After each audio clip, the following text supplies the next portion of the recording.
ওকে, যে স্টুডেন্টস আজকে তোমরা দেখতে পাচ্ছ যে আমরা কুমিল্লা বোর্ড 2018 সালের একটা প্যাসেজ ন্যারেশন যেটা এসছে এটা আমরা সলভ করার জন্য আমরা এটাকে রাখছি, আমরা এটাকে সলভ করবো। শুরুতেই আমরা প্যাসেজ ন্যারেশনটি পড়ে বক্তা এবং শ্রোতাটা খুঁজে নেব। Will you buy bye here set Dilla. Dilla বলছে যে আপনি কি আমার চুলটা ক্রয় করবেন? আই বাই হিয়ার, আমি চুল ক্রয় করি। সেট ম্যাডাম, ম্যাডাম বলছে আমি চুল ক্রয় করি। ওকে, টেক ইউ হ্যাট অফ, তোমার টুপিটা খুলে ফেলো। লেটস হ্যাভ এ সাইট, চলো পরখ করে দেখি বা পর্যবেক্ষণ করে দেখি। অ্যাট দ্য লুকস অফ ইট, মানে ইহা দেখতে কেমন সেটি পরখ করে দেখি অথবা পর্যবেক্ষণ করে দেখি। $20, এটা আবার ইনভার্টেড কমার ভিতরে রয়েছে। সেট ম্যাডাম, ওকে। তো ম্যাডাম বললো যে $20। আসলে উনি কখন বলেন যে $20? Left in the mess with practice hand, অর্থাৎ এই যে অভিজ্ঞ হাতে এই যে চুলের যেই দ্য মেস মানে হচ্ছে চুলের যে গোছা, চুলের গোছাটি যখন তিনি মানে তুলতেছিলেন, রাইট, ওই সময় তিনি বললেন যে এটার দাম হচ্ছে $20। Okay, give it to me quick, এটা আমাকে দেন। গিভ ইট টু মি, এটা আমাকে দেন কুইক, মানে দ্রুত এটা আমাকে দেন। সেট দিল্লা বললো যে এটা আমাকে দ্রুত দেন। এটা কোনটা, মানে ওই টাকাটা আমাকে দ্রুত দেন, এই হচ্ছে বিষয়। তাহলে আমরা পাচ্ছি কি এখানে, এক হচ্ছে ডিল্লা আর একটা হচ্ছে ম্যাডাম, রাইট। ওকে, তো আমরা জানি যে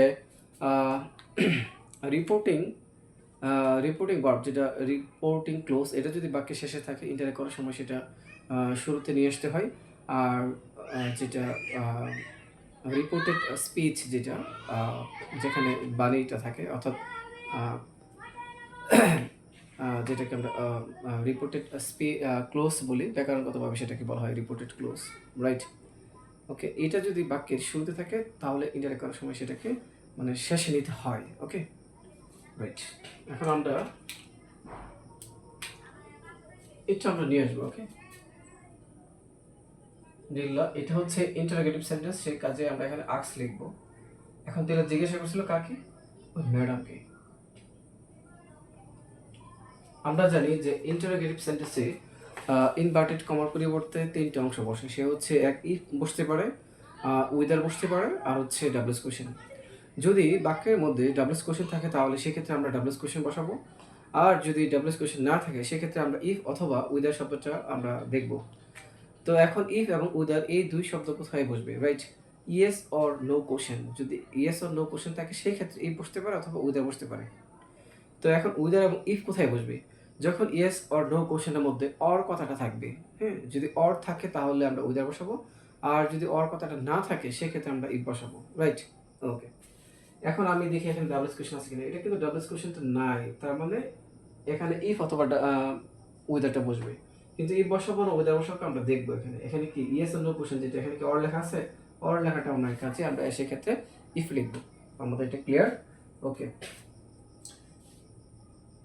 তারপর যে নিয়মটা বলা আছে সেটা হচ্ছে যে ইনভার্টেড কমা তুলে দিয়ে ইফ উইদার অথবা ডাবলস কোশ্চেন এটা আমরা বসালাম। তারপরে যে বিষয়টা আসছে এখানে যে ইন্টারোগেটিভ সেন্টেন্সটি সেটা অ্যাসার্টিভ হয়ে যাবে, রাইট। এখন দেখতে হবে যে ইন্টারোগেটিভ সেন্টেন্সটা এই হচ্ছে ইন্টারোগেটিভ সেন্টেন্স, এটা অ্যাসার্টিভ করবো। এখন পার্সনের যে ক্ষেত্রে বিষয়টা, পার্সনটা পরিবর্তন করতে গেলে কিভাবে করবো তোমরা দেখো। যদি যদি ফার্স্ট পার্সন হয়, রাইট, তাহলে রিপোর্টিং ভার্বের সাবজেক্ট অনুযায়ী চেঞ্জ করবা। আর যদি সেকেন্ড পার্সন হয় তাহলে রিপোর্টিং ভার্বের অবজেক্ট অনুযায়ী চেঞ্জ করবা, রাইট। আর যদি থার্ড পার্সন হয় সেক্ষেত্রে কোনো পরিবর্তন হবে না। আমি আবার বলছি, যদি যদি ফার্স্ট পার্সন হয়, রাইট, তাহলে রিপোর্টিং ভার্বের সাবজেক্ট অনুযায়ী চেঞ্জ করবা। আর যদি সেকেন্ড পার্সন হয় তাহলে অবজেক্ট, আর থার্ড পার্সন হলে কোনো পরিবর্তন হচ্ছে না। ওকে, এখন দেখো ইউটা কোন পার্সন, এটা হচ্ছে এখানে সেকেন্ড পার্সন হলে এই যে রিপোর্টিং ভার্ব থাকবে, রিপোর্টিং ভার্ব অবজেক্ট অনুযায়ী চেঞ্জ হবে। অবজেক্ট কি আছে এখানে? ম্যাডাম। কিন্তু ইউটা হচ্ছে এখানে প্রনাউন, তো ম্যাডামের প্রনাউন হচ্ছে কি? শি। ইউটা এখানে সাবজেক্ট, তুমি শি এর সাবজেক্ট বানিয়ে নিবা। শি সাবজেক্ট হচ্ছে শি, শিটা হচ্ছে কি? ম্যাডাম। এখানে এম দিয়ে দিবা, রাইট। তারপরে দেখো এখানে রিপোর্টিং ভার্বটা পাস্ট টেন্স, তার মানে এখানে উইলটা ওডে পরিণত হবে। ওড ইজ মডেলের পরে ভার্বের বেস ফর্ম, মানে যা থেকে তাই বসাবা। বাই এই মাইট আসা পার্সন চেঞ্জ হবে। ফার্স্ট পার্সন থাকলে রিপোর্টিং ভার্বের সাবজেক্ট। আসলে এই ক্লাসটা কাদের জন্য? এই ক্লাসটা হচ্ছে যারা বিগিনার তাদের জন্য এই ক্লাসটা না। তারা এই ক্লাসটা তোমরা স্কিপ করতে পারো, কারণ তোমাদের জন্য এটা না। যারা এই প্যাসেজটি প্র্যাকটিস করতেছে, তারা প্র্যাকটিসের মধ্যে আছে, তাদের জন্য কিন্তু এই ক্লাসটা খুবই এফেক্টিভ হবে অ্যাকচুয়ালি। ওকে, বাই, তারপর আসে এই জায়গায় মাই মাই হচ্ছে কোন পার্সন, ফার্স্ট পার্সন তাহলে রিপোর্টিং ভার্বের সাবজেক্ট অনুযায়ী চেঞ্জ হবে। রিপোর্টিং ভার্ব হচ্ছে এটা সাবজেক্ট হচ্ছে দিগলা, কিন্তু মাইটা হচ্ছে প্রনাউন, দিগলা প্রনাউনটাই হচ্ছে কি সে, কিন্তু মাইটা হচ্ছে পজিটিভ কেস, সে এর পজিটিভ কেস মানে তবে সে এর পজিটিভ কেস হচ্ছে হার, রাইট। এখানে হারটা লিখবো, হার, তারপরে এখানে জাস্ট তা লিখবো, হিয়ারটা লিখবো। এখানে কোন অংশটা নাই, না থাকলে এখানে ফুল স্টপ দিয়ে আমি ক্লোজ করবো, মানে আমার এখানে এটা কমপ্লিট। ওকে, এখন আসি যে আই বাই হিয়ার, এখানে ইনভার্ট কমা, তার মানে এই যে অংশটা এটা ইনভার্ট কমার ভিতরে, তার মানে রিপোর্টেড স্পিচ অথবা রিপোর্টেড ক্লোজ, রাইট। এটা অ্যাসার্টিভ সেন্টেন্স। আমরা জানি অ্যাসার্টিভ সেন্টেন্সে কি হয়, সেটের জায়গায় টোল্ড হয়, রিপ্লাইড হয় অথবা আনসার্ড, এই ধরনের শব্দগুলো কিন্তু ব্যবহৃত হয়। ওকে, যেহেতু ডিলার জিজ্ঞাসা করলো যে আপনি কেমন চুল ক্রয় করবেন, তখন সে কিন্তু রিপ্লাই করছিল যে হ্যাঁ আমি চুলটা ক্রয় করবো। ওকে, কে বলছে এটা? ম্যাডাম। ওই যে এখানে যেটা শব্দ যেটা দেওয়া আছে এটা তোমরা লিখবা, ম্যাডাম যেটা আছে MADAM, ম্যাডাম। কি করছিল ম্যাডামে? রিপ্লাইড, সেটের জায়গায় আমরা রিপ্লাইড লিখতেছি, রিপ্লাইড করছিল। আর অ্যাসার্টিভ সেন্টেন্সে ইনভার্টেড কমাতে দ্যাট হয়, তোমরা সেটা জানো। আই হচ্ছে কোন পার্সন, ফার্স্ট পার্সন তাহলে রিপোর্টিং ভাবে সাবজেক্ট কেস সেখানে ম্যাডাম। আইটা হচ্ছে প্রনাউন, ম্যাডামের প্রনাউন হচ্ছে কি সি। আইটা যেহেতু সাবজেক্ট, সি এর সাবজেক্ট বানাবা, সি এর সাবজেক্ট হচ্ছে কি সি, সেটা হচ্ছে কি এম মানে ম্যাডাম। ওকে, এখন আসলে এটা কোন টেন্স, অর্থাৎ এটা হচ্ছে প্রেজেন্ট ইনডিফিনিট টেন্স, পরিবর্তন হবে কি past indefinite tense. Past indefinite টেন্সের এখানে পায়ের পাস্ট ফর্ম হচ্ছে কি বট, এই বটটা আমরা লিখবো। তারপর এখানে যেটা হ্যাঁ আছে হেয়ারটা লিখবো। ওকে, এখানে আর তেমন পরিবর্তন নেই, আমাদের এই পর্যন্ত কমপ্লিট, রাইট। এখন আসি এটা বলবো, take your hat off and let's have a sight. Okay, আমি এটা মুছে দিই।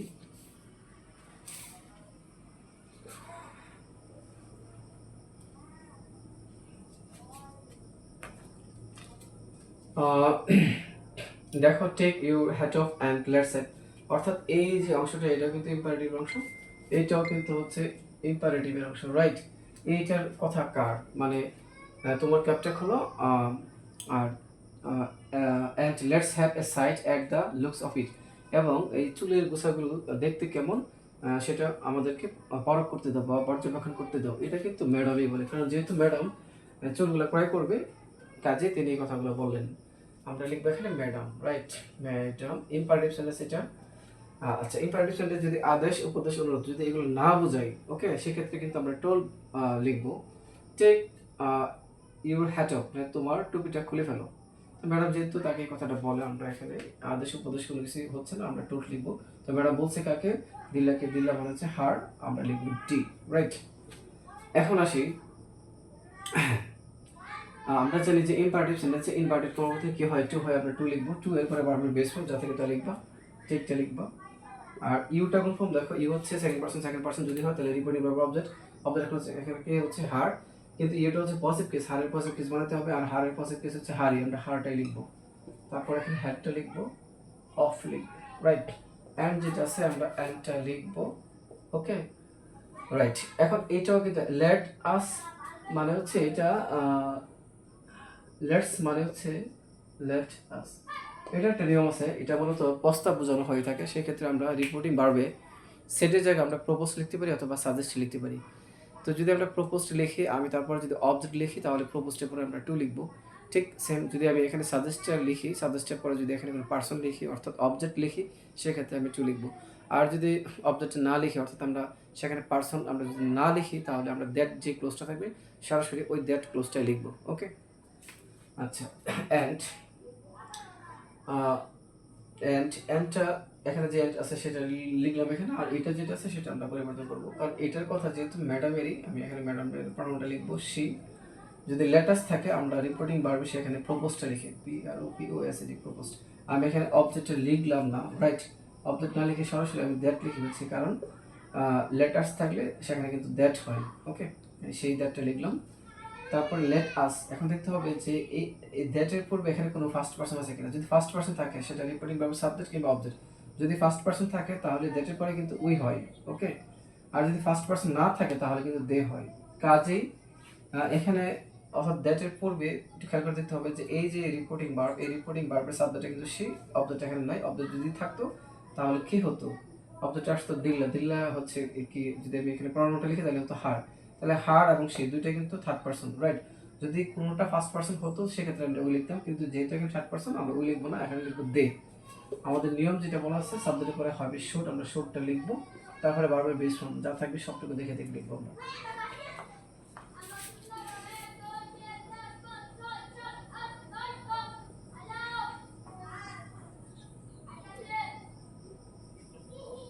Sight at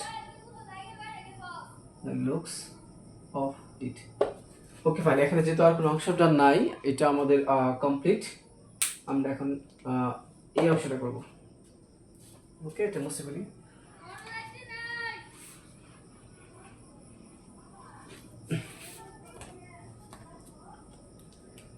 ওকে, এখানে বলছে $20। সেই $20 এটাকে, এটাকে বলা হচ্ছে ইলেকট্রিক্যাল সেন্টেন্স। আসলে ইলেকট্রিক্যাল সেন্টেন্সটা কি? ইলেকট্রিক্যাল সেন্টেন্সটা হচ্ছে বাক্যকে শর্ট করা, সংক্ষিপ্ত করা এবং বাক্যটাকে আকর্ষণীয় করা। সেক্ষেত্রে কিন্তু এটাকে বলা হয় ইলেকট্রিক্যাল সেন্টেন্স। এখানে সাবজেক্ট কিংবা ভার্ব এগুলো দুটো কিন্তু ওমিট রাখা যায়। আবার অনেক ক্ষেত্রে যে ওয়ার্ডগুলো থাকে, এই ওয়ার্ডগুলো যে রিপিটেশন হয়, অর্থাৎ রিপিট হয়, সেই রিপিটটাকে যাতে না হয় সেই ক্ষেত্রে কিন্তু এই ইলেকট্রিক্যাল সেন্টেন্সটা ব্যবহার করা হয়। ওকে, আচ্ছা, তাহলে এই ইলেকট্রিক্যাল সেন্টেন্সটাকে আমি একটু বোঝানোর চেষ্টা করি। আমি একটু লিখি এখানে, আর ইউ রেডি? তুমি কি প্রস্তুত? রাইট। তো তখন আমরা নর্মালি লিখবো যে আই এম রেডি। এটা হচ্ছে একটা ফুল, রাইট, ফুল একটা সেন্টেন্স। কিন্তু এটাকে আমরা কিভাবে ইলেকট্রিক্যাল সেন্টেন্সে রূপায়িত করবো? আমি সরাসরি লিখবো ইয়েস। এটা আমি আর লিখবো না, সরাসরি লিখবো এখানে কি ইয়েস। তার মানে আমরা এগুলো লেখা লাগতেছে না, আমরা ইয়েস লিখব। ইয়েস লেখা মানে হচ্ছে যে হ্যাঁ আমি রেডি। তার মানে ইলেকট্রিক্যাল সেন্টেন্সটা হচ্ছে মানে কিছু অংশ অর্থাৎ বাক্যের কিছু অংশ ওমিট থাকবে, বাট মিনিংয়ে কোনো পরিবর্তন হবে না, মিনিংটা ঠিক থাকবে। তো সেটাকে বলা হয় ইলেকট্রিক্যাল সেন্টেন্স। তো কাজে এখানে $20, আসলে বিষয় হচ্ছে এরকম, $20 এটা তারা ইলেকট্রিক্যাল সেন্টেন্সটা, তাহলে ফুল সেন্টেন্সটা কি হতে পারে? ফুল সেন্টেন্সটা হচ্ছে যে ইট ইজ 20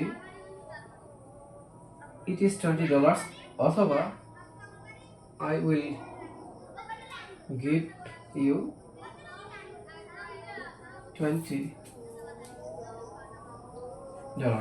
কাজে আমি এটা ওমিট করে দিচ্ছি, মানে এই অংশটা আর এই অংশটা আমি লিখলাম, রাইট।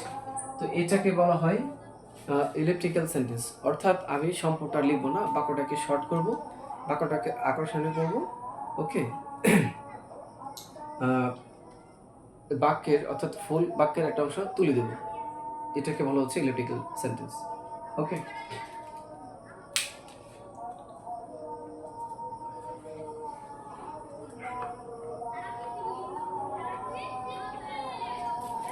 এখন আসি এই জায়গায় যে এটা তো হচ্ছে ইনভার্টেড কমার ভিতর অংশ, তার মানে এটা হচ্ছে রিপিটেড স্পিচ, আর এটা হচ্ছে একটা ক্লোজ, এটা হচ্ছে রিপোর্টিং ক্লোজ।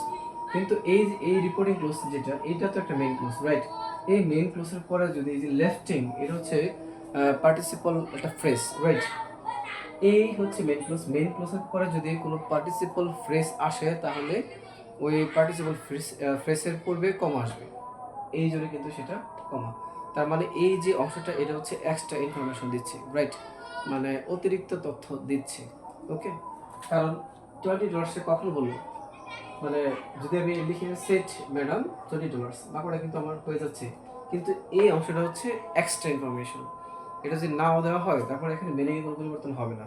ওকে, মানে চুলের গোছাটি যখন সে তুলছিলেন তখন তিনি বলেছিলেন যে এটা হচ্ছে $20 এরকম, রাইট। তাহলে এই যে পার্টিসিপল ফ্রেজ এটা যদি বাক্যের মাঝখানে আসে তাহলে দুই জায়গায় কমা হবে, আর যদি লাস্টে থাকে তাহলে তার আগে কমা হবে। আর যদি আমি বাক্যের শুরুতে লিখি অর্থাৎ কোনো ক্লোজের শুরুতে লিখি তাহলে এই ফ্রেজের পরে কমা হবে। যেহেতু আমি ইনডাইরেক্ট করব, এটা বাক্যের শুরুতে লিখবো। কোন বাক্যের শুরুতে লিখবো? এই যে রিপোর্টিং যে ক্লোজ থাকবে, রাইট, এই রিপোর্টিং ক্লোজের আমি শুরুতে লিখবো, শুরুতে লিখলে এরপরে কমা চলে আসবে।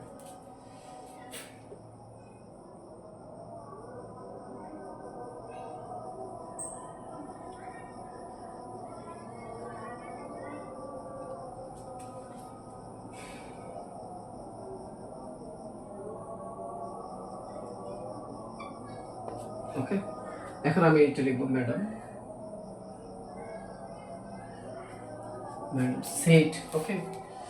সেটের জায়গায় আমি $20, তার মানে ম্যাডাম টোল্ড বলছিল হারটাকে দিলাকে দ্যাট যে এখন এইটা যে অংশটা ছিল যে ইট ইজ $20, এটা হচ্ছে ফুল সেন্টেন্স, আর ইলিপ্টিক্যাল যদি হয় তাহলে হবে ইট, ওকে। তাহলে আমরা ফুল সেন্টেন্সটাকে পরিবর্তন করবো, তাহলে ইট হচ্ছে 30% পরিবর্তন হবে, এটা এটি লিখবো। ইস যেটা এটা পরিবর্তন হবে, ওয়াস পাস্ট টেন্সে চলে যাবে, তারপর এটা লিখবো 20, okay.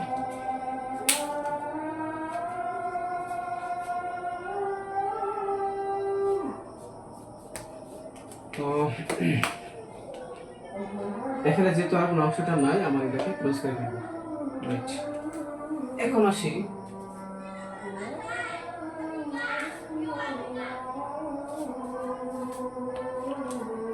Give it to me with hand, কে বলছে এটা? দিল্লা। তো এটা হচ্ছে রিপোর্টিং ভার্ব, এটা আমি শুরুতে লিখবো দিল্লা, যেহেতু imperative sentence, right. Imperative sentence, সে বলছে যে দ্রুত আমাকে দেন এটা, তাহলে সে এখানে কিন্তু রিকোয়েস্ট করে, রিকোয়েস্টেড, কাকে রিকোয়েস্ট করছে? হারটাকে ম্যাডাম। ইম্পারেটিভ সেন্টেন্সের মধ্যে আমরা জানি ইম্পারেটিভ কমাগুলো যদি কি হয়, টু হয়, তারপর আমরা গিফট লিখবো, ইট লিখবো, পরিবর্তন হবে না, টুটা লিখবো, পার্সন পরিবর্তন করবো। মিট হচ্ছে ফার্স্ট পার্সন করলে রিপোর্টিং ভার্বের সাবজেক্ট অনুযায়ী চেঞ্জ হবে। এ হচ্ছে রিপোর্টিং ভার্ব, সাবজেক্ট হচ্ছে দিল্লা, আর মিট হচ্ছে প্রোনাউন, দিল্লা প্রোনাউন হচ্ছে কি সে, মিট এখানে অবজেক্ট, সে অবজেক্ট বাংলা, সে অবজেক্ট হচ্ছে হার, এই হারটা লিখবো হার, আর হচ্ছে কুইক, কুইক যেটা আছে তুমি এখানে লিখবে কুইকলি। এখন প্রশ্ন হচ্ছে কুইকলি কেন লিখবা? কারণ এটা হচ্ছে এই যে এখানে একটা যে এটা মূলত একজন রাইটার ও হ্যান্ডি, তার একটা বিখ্যাত একটা লেখা ছিল দ্য গিফট অফ মেজাই। সেখানে মূলত কনভারসেশন হতো ইংলিশে, অর্থাৎ ইংলিশে কনভারসেশনের ক্ষেত্রে অনেক ক্ষেত্রে অ্যাডজেক্টিভটাকে অ্যাডভার্ব হিসেবে ভাবা হয়, বাট যখন আমি ফর্মাল ইংলিশে লিখবো সেই ক্ষেত্রে গ্রামাটিক্যাল কারেকশন আমাকে লিখতে হবে। কথার মধ্যে অনেক সময় অ্যাডজেক্টিভটাকে অ্যাডভার্ব হিসেবে ভাবা হয়, বাট আমি গ্রামাটিক্যাল যখন লিখবো, তোমরা যখন এটা গ্রামাটিক্যালভাবে যখন এটা লিখবা, খাতার মধ্যে যখন এটা লিখবা, তখন স্যাররা কিন্তু গ্রামাটিক্যাল কারেকশনটা দেখতে চাই, ওকে। সেই ক্ষেত্রে তুমি অবশ্যই কুইক যে শব্দটা, সেটা কনভারসেশনের ক্ষেত্রে কিন্তু ঠিক ছিল, কিন্তু গ্রামাটিক্যাল যখন তুমি লিখবে, ইনডাইরেক্ট লিখবে, সেই ক্ষেত্রে কিন্তু কুইকলি লিখলে হবে না, সেই ক্ষেত্রে কুইকলি লিখলে তোমাদের বাক্যটা খুব সুন্দর হয়, কাজে তোমরা এখানে কুইকলি লিখবা। তো থ্যাংক ইউ, আজকে এই পর্যন্তই। তোমরা এই ক্লাসে যদি কোনো কৌশল থাকে কমেন্ট করতে পারবা, আমি ট্রাই করবো সেটা তোমাদেরকে সলিউশন দেওয়ার জন্য। থ্যাংক ইউ, আজকের মধ্যে।